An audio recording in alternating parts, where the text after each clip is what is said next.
Hi there. House of the Dragon Season 3 is going to start filming in a matter of days at this point. But thankfully, we just got a new leak from reliable sources giving the full list of directors for the season. Now, this is very important for the filming phase because this is how we identify spy photos. That we did this in Season 2 and Season 1, that if we can identify a director on set during filming, and their resumes will update so we know which episodes they're doing. Like, at the very beginning of Season 2 filming, we knew Claire Kilner was doing episodes 2 and 5. Narrows it down that then we could tell, oh, this funeral procession must be in episode 2 of last season. So, this is the beginning of the process of assembling our tentative season outline based on spy photos. First, you have to know who the directors are. And ultimately, we'll know how far they're going and what the stopping point is. So, let me break this down in more detail. Now, I'm going over directors and major behind-the-scenes crew in this. Crew doesn't count screenwriters to me. I'm telling you right now, we will officially not know who the screenwriters are until the episodes actually premiere. Wasn't like that in Season 1, that was different, but starting in Season 2, they were very tight with that information.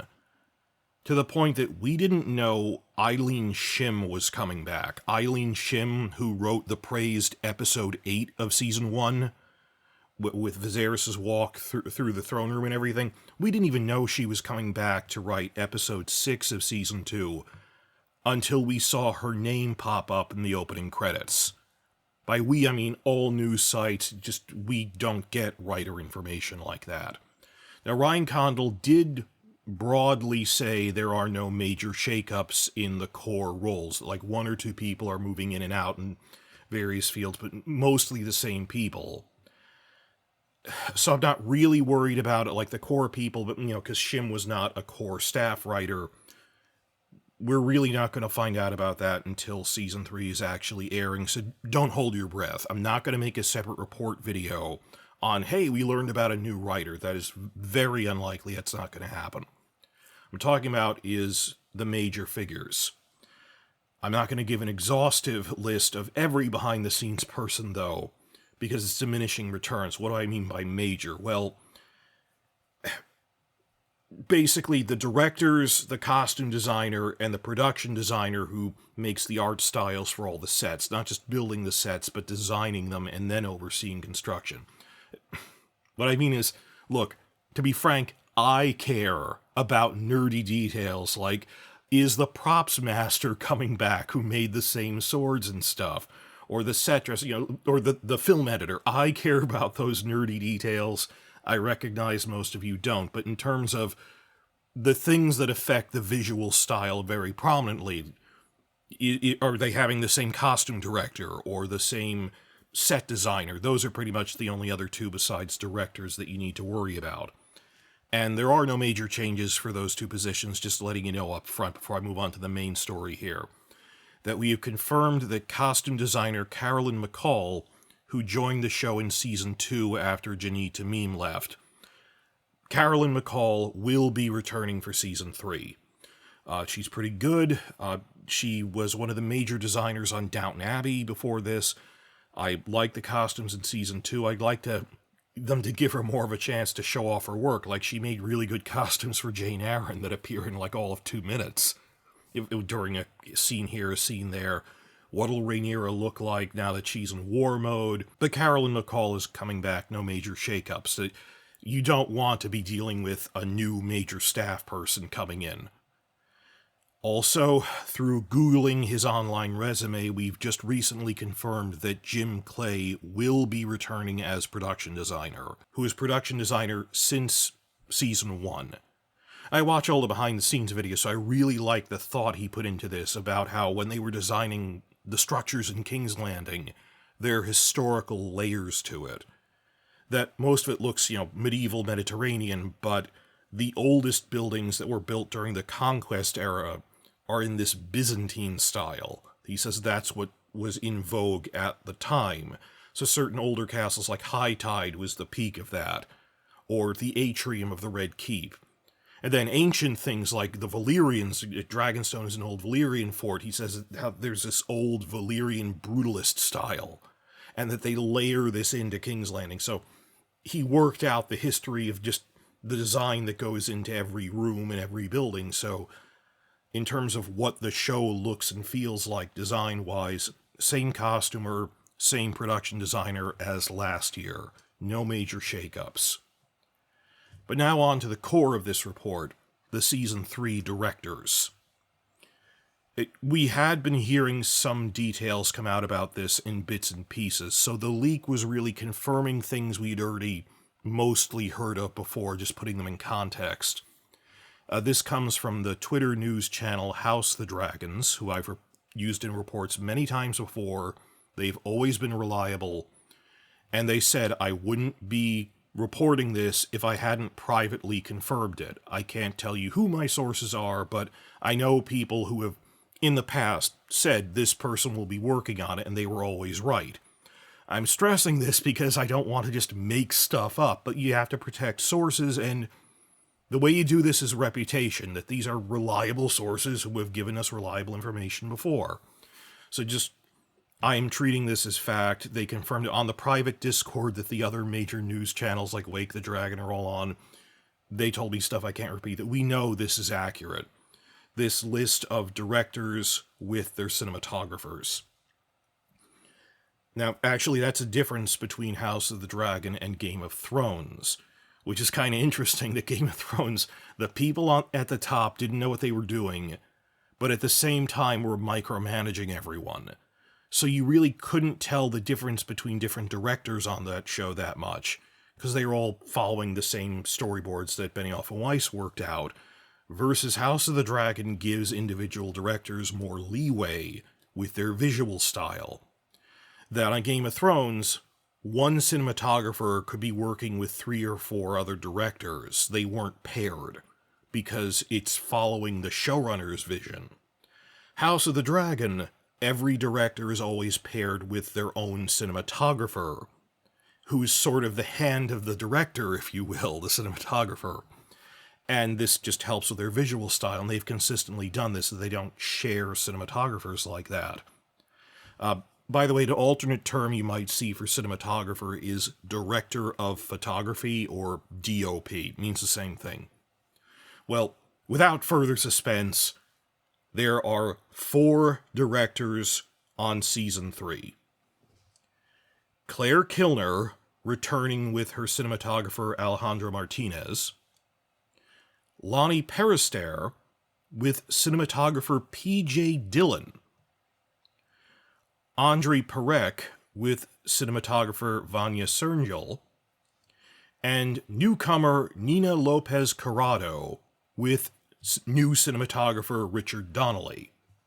Now, I have reported on in a prior video that Nina Lopez Corrado is this new director. She's the only new director.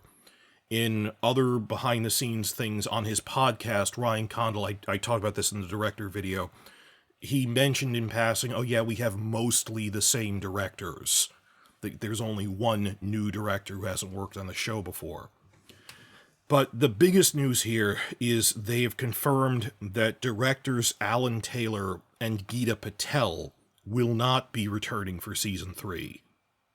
I'm not really concerned about that because Condal stressed, it is mostly the veteran people, not many newcomers.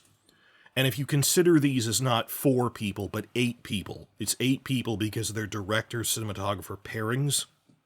Yeah, it's 6 out of 8. That's mostly veteran returning people.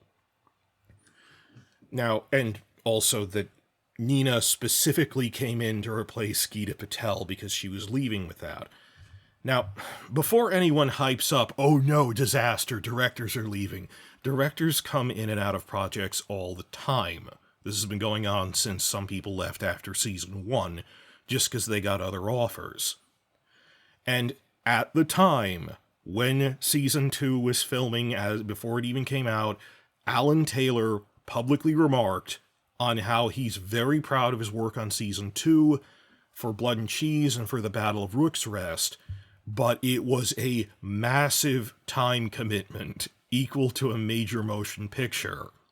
I mean, they filmed Rook's Rest where the original Gladiator movie was filmed, with the armies coming out of the mist out of the tree line, and it was at the same scale as the battle in the Gladiator movie, a major theatrical movie's battle scene.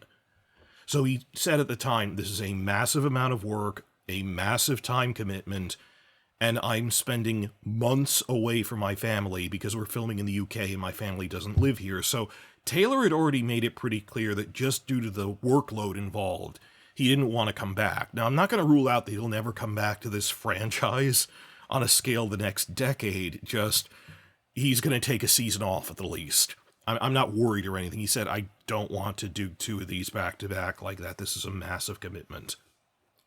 So it didn't really seem like he wanted to return. He made that very clear. As for Geeta Patel, apparently turns out she's moving on to that new Green Lantern show for DC Comics that HBO is making. They just announced that. Just to give you the whole context here, the history, we don't have that many directors on the show because we've only had 3 seasons so far, and there were fewer for each one. Season 1 of House of the Dragon had 4 directors: Kilner, Patel, Miguel Sapochnik, and Greg Yaitanes. Yaitanes is great. He used to work on Children of Dune, but Yaitanes left because he got an offer to work on a big new Apple TV Plus show. So we knew he wasn't coming back for season 2. And there's conspiracy theorists speculating on why Sapochnik left, but I can't prove a negative. I can't rule out that he was arguing with people, but we have no evidence to support that. That I always felt like he seemed hesitant to even come back, because he would publicly remark, not unlike Taylor, this is a massive amount of work, and it is a heavy workload. And he was pretty open about, I was reluctant to come back to do season 1, but basically HBO drove the proverbial dump truck full of money up to his front door to get him back. And with good reason. Because as a trusted and popular director from Game of Thrones, it would and did get viewers to tune into the new show. I mean, I distinctly remember a lot of people going, well, I'll at least give it a watch, see what it's like, because Miguel Sapochnik directed a lot of famous episodes. But it's not surprising he left, only for, I got the sense he was very public about, this is a lot of work. Were there disagreements? We have no evidence to say there were, but Occam's razor, the simplest answer, that most likely he was probably just tired, because it was a lot of work. At any rate, for season 2, we had 2 returning directors, Kilner and Patel, from season 1. And because Sapochnik had left, replacing him was veteran Game of Thrones director Alan Taylor, who had been a director since Game of Thrones season 1. He directed all the way up to The White Hunt in season 7, but going back to season 1, he directed the episode that Ned Stark gets beheaded in. You don't get more veteran than that. I mean, Miguel Sapochnik joined Game of Thrones in season 5. Taylor was on the show longer than him, if anything. But I saw people going, oh, there's no continuity with Game of Thrones anymore because Sapochnik left. And it's like, do you know who Alan Taylor is? Because he was at the red carpets, he was in the interview videos. I don't know how you missed that, but other videos I have addressed that if you forgot about Alan Taylor. Now that they usually did 2 episodes apiece for each director in season 2. Well, 3 of the directors did 2 each to get up to 6, but there were 5 directors total because the last 2 directors were newcomers, so they only did 1 each. That Andrei Perec from Succession came to do episode 6, the one with the food riot. And then Lonnie Perister did episode 7. He directed the red sowing of the dragon seeds with Vermithor. And I was a little worried because he was new, but then I saw it. I was very impressed with Perister, not just, dragon CGI, hey, cool dragons, but I watched all his behind-the-scenes videos breaking down the thought he put into that sequence.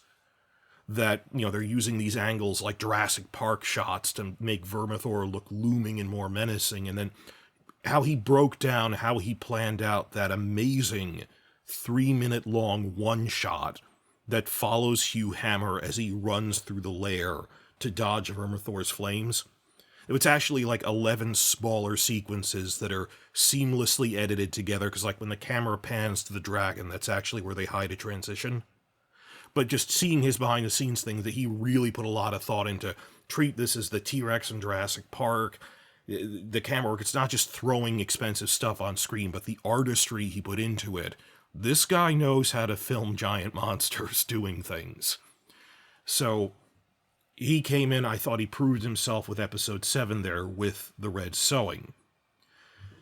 And it seems that with Alan Taylor not returning, Lonnie Perister has now inherited the mantle of being the director who will handle the episodes with heavy dragon action. This directly ties into the next thing about the cinematographers. Like I said, they usually work as paired teams, but Andrei Perec brought his own cinematographer, Vanja Cernjal. He's Croatian. But Lonnie Perister didn't have his own regular cinematographer.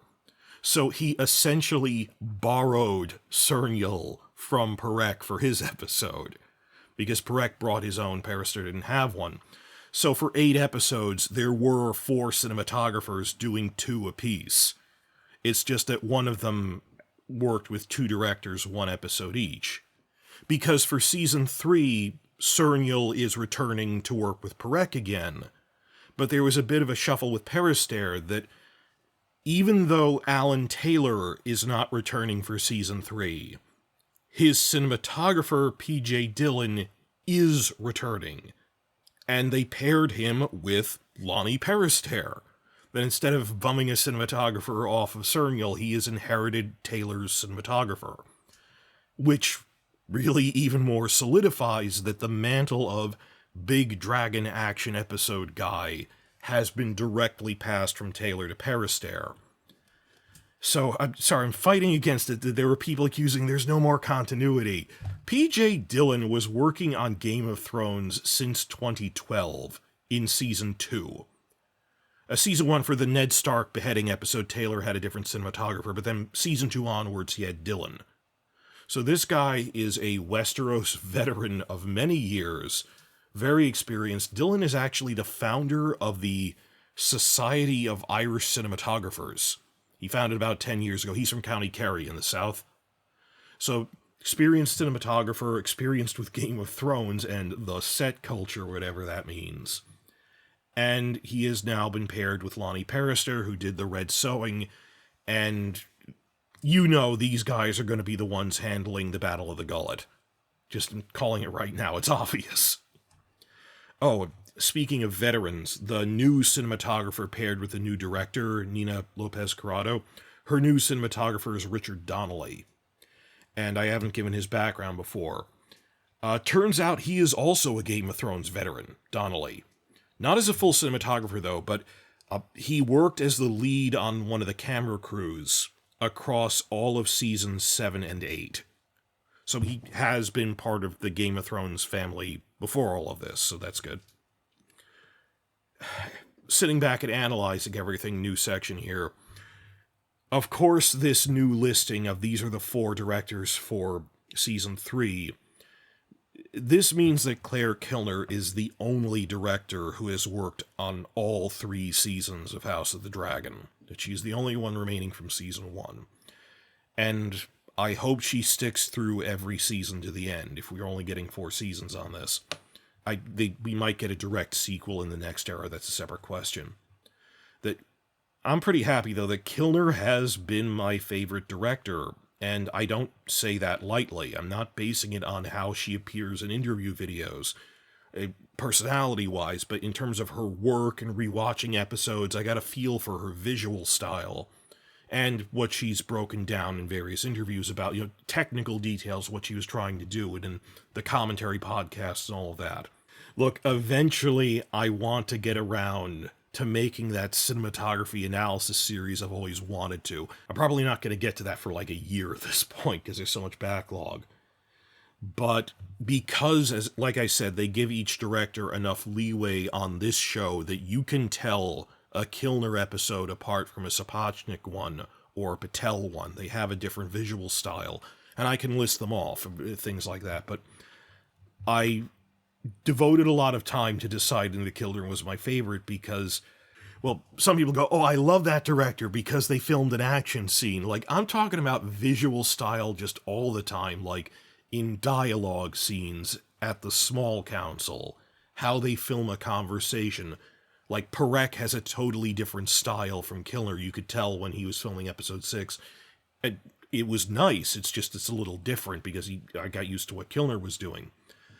Long story short is that Kildare uses a lot of POV shots and through shots. Game of Thrones didn't know how cinematography worked because these guys with no TV experience micromanaged everyone. So they said, have the omniscient camera pointed in tight close-ups at the faces all the time, versus they have wide shot framing, but from a character's POV with obstructions that it feels like you're seeing through the eyes of someone sitting at the small council table and having to look over the shoulder of someone else. It makes it feel more immersive. But I really like how all of the directors, there's whole things where Sapochnik breaks this down, they were all trying to go for that style. But I think Kildare best exemplifies it, that it's subtle, that it works best when you don't realize you're watching from a specific person's POV of someone in the room. It's unconscious. Patel, on the other hand, who I also do really love, would do really interesting, really elaborate camera work. Frequently with crane shots. Patel made very good use of crane shots, like that really great dolly zoom that they had in episode 8 of season 1. And then the behind-the-scenes video they show we literally had to put a camera crane through a window to get that right. Or that Goodfellas-style long shot as we're following through Flea Bottom to introduce Ulf. Those are really cool shots. It's just, it makes me aware of the camera, that this is a camera shot. It exists in the universe. Versus, subtly, this could only exist if I'm watching through the eyes of someone who's in the room, not from the ceiling or from an omniscient camera like a crane shot. So I love them both. It's just, I like Kildare's more for being subtle. And wow, do I really hope that Kildare is going to get an Emmy nomination in July. Remember, we're still in the Emmy cycle. Specifically for episode 2 of season 2, Rhaenyra the Cruel. I mean, just think of the funeral procession.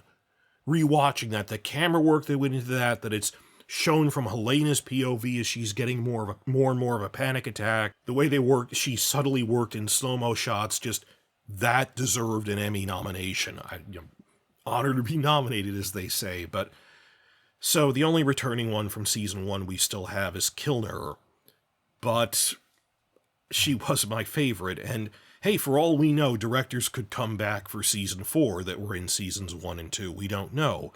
Also interesting, some of these people might show up again on Night of the Seven Kingdoms season 2. We know the directors for season 1, but it's an ongoing franchise, and directors pop up again. We'll see how they do that. Condell has really stressed in his private podcast, the Things That Made Us Props podcast, how smoothly pre-production has been going leading into season 3. Compared to all the problems in the prior seasons, season 1 was filmed during the goddamn pandemic. That was a nightmare. And then season 2 that was in the writer's strike, this whole thing that he could appear in his capacity as a producer money guy, but not change scripts. It was a whole crisis. So we have good reason to be confident that season 3, if nothing else, production will go more smoothly. Also, in terms of that, he said that the logistics for filming on location, or we're only using locations we already had, so it'll go more smoothly. One other thing we got confirmation from by Spanish language websites like Los Siete Reinos is filming will not be returning to Spain this year. Or at least, well, I asked, and they said, at the very least, we know it won't be coming in spring and summer. Because if it was coming back to Caceres in spring and summer, by this point we would have had notices sent out to local businesses informing of the shutdowns that they'd need to have. Though they did stress, we're tentatively hopeful that we can't rule out they might come back to do some stuff in fall of 2025, because October is when they're finishing, and October is a long way away. Probably not, though. Most of the filming, they're not going back to Cornwall either, they didn't for season 2. Most of their exterior filming will be in Surrey, where they filmed Rook's Rest in the southeast, and a lot of stuff they built in Wales, or national parks in Wales. Like, they have this big Harrenhal exterior, they have a Dragonstone exterior there, and the spy photos we're getting of the big new sets they're building at Leesden Studios. Even for season 2, in the behind-the-scenes videos with a wink and a grin, they said, notice how we built much more extensive King's Landing street sets on the back lot, because Caceres is a World Heritage Site, it's an ancient city. We can't have action scenes like a food riot in the streets of Caceres. Like, most of the actual fight scenes, they intercut it, but most of the fight scene parts of that with the actual rioters, we had to film that on the back lot. So they built 2 full alleyways, and you film it cleverly from clever angles to hide the changes. It's not like when Game of Thrones Season 8 made 17 alleyways they'd never use, but 2 broad streets that you can have a wide-scale fight scene in, or a riot scene. And just with a wink and a grin going to the camera, because we'll need this in upcoming seasons too. So, for other uses, so maybe they wouldn't be filming battle scenes in the streets of Caceres, so I don't think they would. And a lot of that would be CGI anyway, if it's like dragon stuff.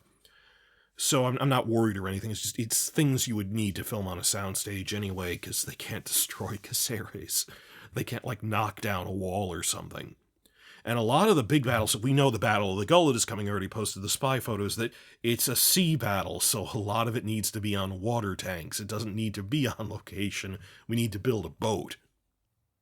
Location-wise, we've already got the spy drone boys doing flybys over Leesden Studios on a daily basis. We got set spies in Wales. Please report in if you happen to live there. We have our full list of directors. Now we have to wait for figuring out. Sometimes they just announce, oh yeah, I'm doing episodes 2 and 5. Kilner just openly said at the beginning of season 2. But now, like I said at the beginning of the video to close out here, now that we know the director-cinematographer pairings for season 3, now as they update their resumes, we find out what episodes they're doing. Based on that, now we begin to piece together the puzzle of a season outline. Every new spy photo that has a director in it, we then identify, okay, we know Kilner is doing episodes 2 and 5. That means this could be the finale based on who is doing what. So I'm not really sure what the end point of season 3 could be, how much they're going to condense into this with only 8 episodes.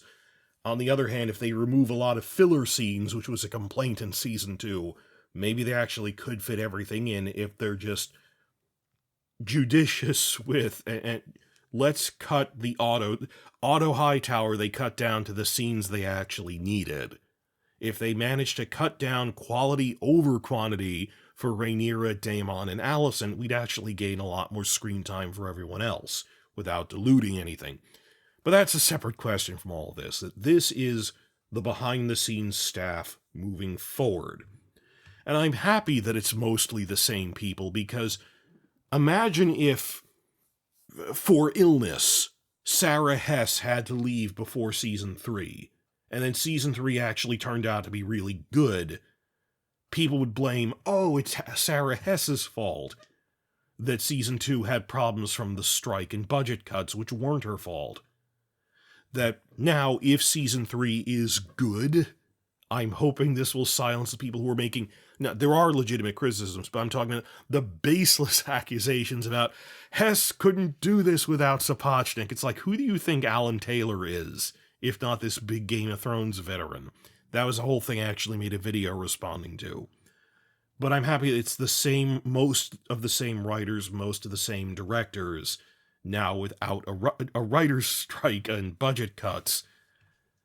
People won't be able to say, oh, blame it on the person who wasn't returning season 2. I mean, are we going to blame, oh, season 2 had problems because of Alan Taylor? Hell no, people love the Battle of Rook's Rest. You see what I'm saying here? So it helps that the same people are mostly coming back for season 3. If it is good, it will redeem them, that people go, okay, it was the studio's fault more, it was you guys. So I'm looking forward to this.